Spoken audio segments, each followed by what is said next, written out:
Yo, what's up, Taka fam?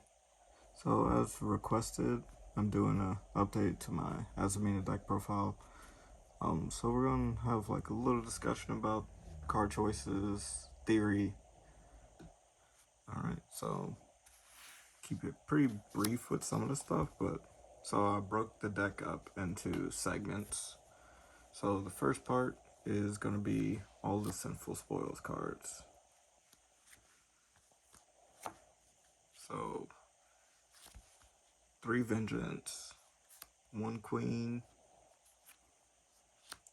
Triple Wanted, Triple Deception, 1 Subversion, 3 Betrayal, 1 Slumber, and 1 Subdual. So I I played this at a tournament today, trying some different stuff out. Some of the cards weren't in the build, some were. And I'm thinking a little bit that this deck does perform a lot better when it's going second, at least in the current meta. I know that sounds weird because we do play a lot of trap cards, but there's a reason why the count is at 16. So you can sort of consider it kind of like Runic, how you want to draw a Runic card. So they play so many. You want to be able to fuse into your Azamina. So all these cards have Sinful Spoils by name, with these four being exceptions, which are always treated as Sinful Spoils. So that's why we play a higher count, and it comes up for some of the stuff that we do play. And then for the other Diabell monsters, as you saw, the 3 Black Witch and the 2 Diabells. So these are okay. We do play Impulse in the build now. So today I didn't play these 3 in the main. I just chose to side them just in case, so they didn't necessarily conflict with the Impulse. But I still think they're really good because they have like what you call passive effects that don't really like activate. They just are. They're like continuous effects. So the anti-spell effect and protecting your monsters by card effects or your cards. So it does come up, and they can be bricks if you either don't open a Sinful Spoils, or for her if you impulse lock yourself. And she doesn't really have any good cards to dump that don't play in the droll. So that's why it's like a little iffy. So that was the main core. Now for the fusions. So we played 3 Hallowed, and I'm thinking about playing these at 3 because this sounds good to me. And then we were already playing a Determination.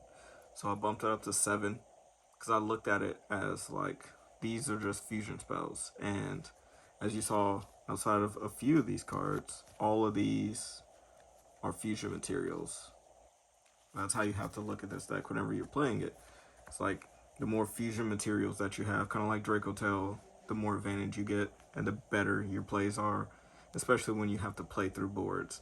That's what I was saying. Going second might be a lot better because all the games you go second, you feel like you have more of a commanding position because you can play through a board. So if you're not very good with puzzles or playing through boards, it might be a little bit difficult, and it might seem like, man, I just need hand traps. But when you play the hand traps, it has like the branded problem where even if you like hand trap them a bunch, and then when you start to play, then you start having the problem of losing to like 1 or 2 hand traps depending. And with some of the cards, especially in the early setup, you do lose a lot of cards while you're playing. So just increasing the fusion spell count or just the fusion card count seems appropriate to me. And sometimes you don't necessarily need to use this as a fusion spell because of the graveyard effect, especially when you're playing through boards. If you discard this by any means, you can banish it to get an Azamina out of your grave. So that does come up, and you can only use one or the other effect per turn. That'd be kind of crazy if you could use both in the same turn. And then for like the basically like hard going second cards. So the 3 lava golem, this doesn't change. You have no normal summons, and they're fusion materials. And there is a small combo, even though I'm not playing it at the moment, where this card is not necessarily a brick if you play Azamina, which I'll probably go over that at the end. And then for the other hard going second cards, I played 3 droplet, so I was playing 2 in the tournament today. It was fairly good. Whenever I drew it, it is, in theory, it helps you against cards like Flame, because you can just dodge cards, especially when, or if you get Fluid or something, or Charmy of some sort, you get to just play, they Charmy you. If you're going second, use Droplet, send your Fusion Spell, like your Azamina cards, and then the Azamina cards can send your Sinful Spoils cards, so you can help clear your board while you're trying to play, especially when you're going second. And post side as well, because we do play evenly, so that can help like clear your board, so when you're going into the battle phase, you can have an empty board and have snowballed some advantage. So it's good in theory. I've been liking it. It seems to put in some sort of work. And then the 6 traps, so Impulse and Imperm. That's why I don't really think you need to be playing like monster hand traps in the main deck, because you have these. Because these are your hand traps and they serve a dual purpose. Because as you know, Vengeance, she does need trap cards. So the more trap cards that you draw, the better. Because like I said last time, getting to spell cards is easy. It's the trap cards that you normally have consistent problems with. So when you increase the trap cards, you have to make sure that they're worth something and that they actually do something. And this is really good, obviously, in this meta. Like, Impulse is just a really good card. And most of the time you get to pop cards because you play so many trap cards. So you typically always have a trap engrave. And then Imperm, just Imperm. Just negating a monster early, especially when some of your hands are a little bit weak. Sometimes you can't really hold your hand traps, at least in my opinion. Sometimes you want to just try to stop them as early as possible and then just put them on having it. For the extra deck, it pretty much stays the same. I'm still playing 2 of each of the bosses. Just make her untargetable, and you're making it to where your opponent can't target their grave is pretty good. And she's like part of the puzzle in order for you to just make this. So I did have a match today, and even at the regional, reflecting on it, where I would just tribute my opponent's monsters and they wouldn't really know what to do. And it has a secret effect that nobody really pays attention to, but anything with 0 or less attack can't activate. So that means most of the hand traps that we play, outside of the Charmies, most of the hand traps cannot be played. So there's sometimes why I was talking about having like so many Sinful Spoils cards to fuse off, because if you have a high count of them plus one of your fusion spells, sometimes you could just hard make this before actually doing anything. Yeah, it sounds like, man, I'm losing a lot of cards, but you're going to lose cards as is. And at least if you are forced to go first, or you are going first and you have enough to fuse into her and keep playing, I would suggest hard making her, because it comes up a lot. Just turning off cards like Droll, Ash, Valor, all the Ghost Sisters, so it does come up. And if they do activate a monster effect on resolution every time, it'll, I guess, trigger, make their monsters lose 500. So that's pretty cool. Mola Regina, didn't summon it today, but normally I do, and it's still pretty good, because as I explained last time, whenever you could have this combo where you could target her to try to put her back. If they don't respond, you get to pop 2 cards, and then she goes back to the extra deck. So that's pretty cool too. And for the combo I was talking about earlier, she does come up for that. Soul. This card is actually really good. I summoned it a couple times today, and it was actually kind of funny because he came up a lot more than what he normally does. So if you're playing pure, I don't think you should cut it. Even if you're playing Azamina with something, this is still a good removal. And he did stick on the board for 1 turn, So I was able to just grab back one of my Azamina cards. So if they like stopped you from getting it back on the previous turn, and you make this, you survive throughout the turn, you can just add back resources. And a lot of the times, the resources do come up because you can just add any of these Sinful spoils to your hand, right? And then when you're going to fuse on their turn, like with something like Debtors, he just gave you materials back so that you can keep trying to play during their turn. So he does come up for that. And he's 2,700. So a new change, I'm playing 2 Murcielago, like the car. It does come up a lot, especially lowering their monsters by 5 per Azamina that you have on the field. It does come up, and if they kill it, you get a free spell card. So it definitely helps you when you're fusing on their turn. And it's just good to get your play started. My only issue with this card sometimes is Droll. Because sometimes you need 2 searches and you're Gucci, but sometimes you're only allowed to get 1. So Sylvia, not much to say. She's the Omni. And then pretty much the synchros stay the same. So 2 Poplar still, because sometimes it could come up, and it does come up. And then 2 Vengeance Dragons. I didn't have a Psychic in, but that's okay. Just having a second one still was cool on like certain turns. Say you use Vengeance, one turn to pop a card, you don't kill them, you just don't synchro the Poplar off. And then if you pop another card during their turn and you summon another one, your opponent is in a weird situation where they have to try to choose which one. So if they do clear one, you still have the other. So it doesn't come up often, but you may as well just have it because the extra is kind of flexible. And then SP, because it's the most generic extra card we can make, and it's still good whenever you do get interrupted. And it helps protect your witch too. And there's a cool little line that you can do. Another cool line that I came up with that I saw, especially with this, because you can use this when banishing cards like any of these, like Vengeance, if you're trying to dodge hand traps and stuff, so you want your pop to go through. If you have one of these cards, especially with SP, you go target a card, try to blow it up.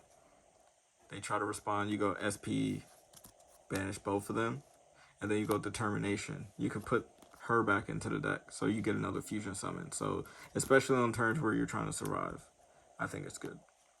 And it does come up. And don't be afraid to activate cards like that and make plays that way. Because if you want to win, sometimes you have to do what you got to do to survive the turn or to at least keep playing. Because your opponent's probably going to have a lot of pushes, so you may as well try to push back. And side deck. So these weren't inside today. They were in the main. They were okay. But they kind of affirmed what I was thinking prior. Like, yeah, they're good to draw. They're good at stopping the Dracotail trap cards, or these are good when your opponent's trying to play. But a couple things with this card. Obviously, it conflicts with Impulse. We all know that. But also, drawing it as your 6th card kind of sucks sometimes, unless you're going against Dracotail. But even then, like, if you're drawing this going second, it was already going to be a hard match because that means most of their cards are already resolved. And if your hand's not strong enough, you weren't winning anyway. But they are good because they're generic and they could be oppressive, you know, in tandem with one another. But yeah. But for the other cards that I played inside, Droll, this card's like hit or miss. It's really good. But then other times it's like meh. It's kind of bad. But honestly, just stopping them from touching the deck just helps a lot. But sometimes, just like you would if you're playing this, sometimes you just draw a hand where this card doesn't matter. So you mainly only board it in if you know you need to. And if you don't have enough cards that are good in a matchup in your main deck, and this is still good in that matchup, sometimes you just make that decision, swap them out. But that's one of the things that made me realize even more playing going second is just a lot better. 3 Lancia because people still play Malice, and yeah, that was one of the decks that actually knocked me out at the end of the tournament, because sometimes it feels like if you don't draw this, you die. And if you do draw this, even if you get hand trapped other ways, most times you get another turn, and that matters a lot. But I drew this in one of my games, one of my matches actually, because I played against 2 Malice. I won one of them and I lost the other. I won the other because I opened this, plus I was able to play. But then again, I also went first, and my hand was a little weird, but this is good because this is one of the hand traps that kept me alive. So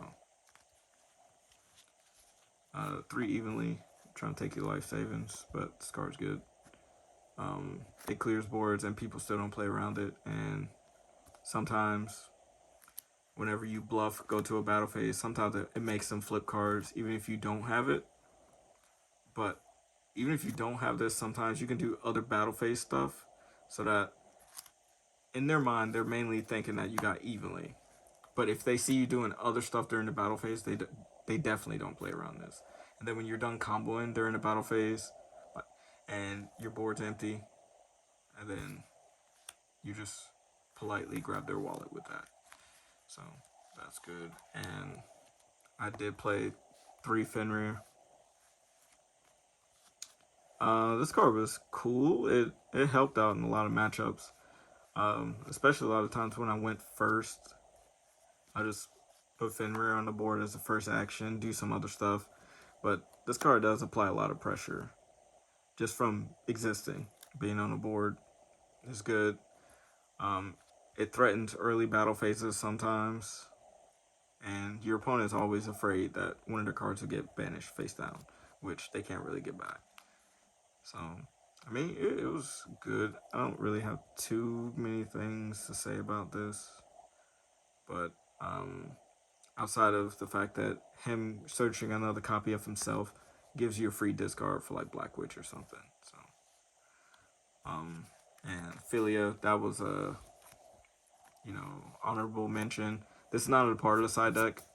I decided not to play this card today, and I didn't regret it because I got trolled so many times throughout a lot of matches, and I'm like, it's kind of a good thing that I don't. And as you saw, I'm not playing Curse, and I'm only playing one Diabellstar, the White Witch. So it's not very often I would just send this to the grave. I'd rather just send something else cool like Silvera to insulate my combos whenever I'm trying to play, especially through a board. Because getting this in the grave ASAP insulates a lot of your plays, because it makes it to where your Diabell cards and your Sinful spoils can't really get interacted with, and that's what really matters. It kind of like forces cards through. And there's another cool play that you can do to keep in mind. It almost can stop Droll if you do it right. It's like foolproof, just about. So, say, I don't know, I'm just gonna say Deception, right? You have Deception, where you have this in your hand, and you open this some way, shape, or form. If you activate this, search a card, we'll say we tributed her off, search like Hallowed. There's a weird interaction where you can kind of cheese yourself into not getting drolled, because your turn player, you get a chance to do all of your quick effects first, unless there's trigger effects, of course. If there's triggers, then your turn player, your trigger effects go first, then your opponent's. But when it comes to quick effects, especially like droll, you search this and you have Wanted, and this is in the grave, you can go Resolution, activate. They can try to droll you, but then you just banish the Silvera and it goes through. So you cheated your way into getting this without getting drolled, and then you also get to a diabellstar. So that's a cool technical play that I think a lot of people should focus on. That's why I think this card is like really important. especially when you are going second, it helps you play through a lot of like random stuff, just so you can keep playing. Because typically you get drolled after this, and then there's not much you can do. But if you open this, and this is in the grave, I know that's asking for a lot. But most times, if you got to this, you probably started with Witch. So if you have something like this, you know, that's typically how you get there in the first place. But yeah, that was it. Just my thoughts. I think this deck's okay. I think it might get better in the future, maybe, but we're gonna keep working on technical play. And if y'all want to learn about siding and how I side, especially if you're playing White Forest or if you're playing any sort of Azamina deck, I can help you out with that. And I was thinking about probably making a Discord for this specifically. I do have one already, but I gotta get some kinks worked out with it, so I'm not sure. But if you guys enjoy content like this, let me know. Sorry it's a long video, but hopefully this is very informative for you and help you and answer any questions you may have. Alright, peace. I also forgot the combo. So the LZ ends on both of these. LZ plus a Fiend. Activate special. Effective fuse. Fuse off either one of these fiends. Make more Regina. That's why she's cool. Takes a level 6 or higher fiend, which both of these are. Activate effect. Special. We got an 8 plus a 2. That makes 10. Chaos Angel. Angel summon. Effect the LZ. Search your Sinful Spoils card.